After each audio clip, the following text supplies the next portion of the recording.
अब खाँदा खाऊ नि अलि तिम्रो त्यो मलाई दही गर्न मन लाग्दैन क्या सर 1000 रुपियाँ त दिए 1000 रुपियाँ दिए यसैलाई भोट हाल्ने हो र भने सर यत्र हाल्नु यस्तो चोर नेतालाई भोट पैसा दिन्छ भने लिने तर भोट चाहिँ राम्रो नेतालाई हाल्ने हो क्या ठिक कुरा फाइदा भयो नि त हामीलाई ठिक कुरा भन्नुहोस्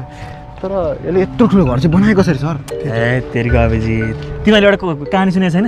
छैन नि सुनौ सुनौ एकचोटि अमेरिकन पोलिटिसियन र नेपाली पोलिटिसियनको भेट भएछ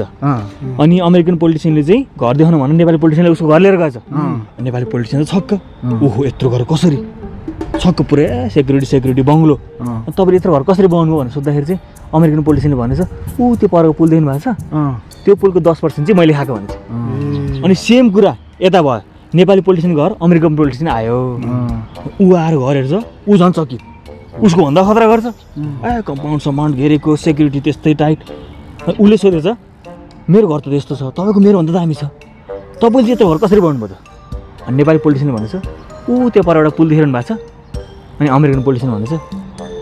खै त पुल बुझ्नु नि सर के भन्नुभएको अलि हो नेपाली जनताले नि यसरी नबुझेर दुःख पायो क्या